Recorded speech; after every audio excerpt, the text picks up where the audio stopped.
Court has wrapped up for the week in the case of the Idaho man accused of killing his stepchildren and his first wife. Chad Daybell's lawyer finished cross-examining Melanie Gibb, a key witness who was friends with his wife and co-defendant Lori. Now, Chad's lawyer challenged Gibb on some details, like her recollection of what happened when. Before adjourning for the week, jurors also heard from FBI agent Doug Hart, who supervised the case. While he was on the stand, prosecutors went through text messages and information on Lori's iCloud account to help establish a timeline of events. Court adjourned for the week around noon today. It will be back in session on Monday. As Chad Daybell's trial continues, a man named Tom Evans sits in the gallery every day to watch it unfold. Evans was a juror in Lori Vallow Daybell's trial, and ABC4's Kade Garner spoke to Evans and tells us why he's returning to the courtroom this time as a spectator. Kade? Tom Evans says he wants to take something horrible and make something good out of it.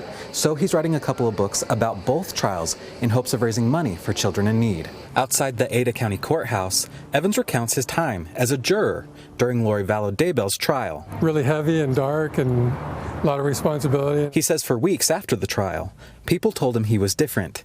It had changed him. Like you're in shock and you just don't realize.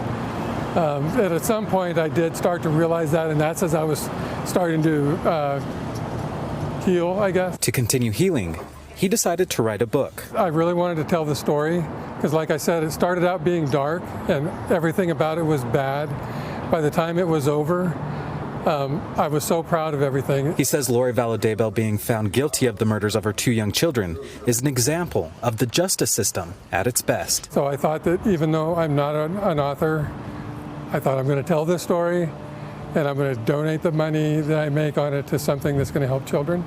So that was my small way, very small way of getting something good out of it. He says any money he makes will be donated to the Hope House in Marsing, Idaho. And it's an organization that takes in children from, it could be anywhere in the world, and they just provide a home, an education. He says the book is ready to go to print and is attending Chad Daybell's trial to gather information for a second book. He hopes this trial brings comfort to the victims' families. They've gone through a lot, gone through way more than anybody should ever have to go through. Hopefully this is a little bit of a healing process for them. Evans says the first book cannot be released until Chad Daybell's trial is over. Reporting from the newsroom, Kade Garner, back to you.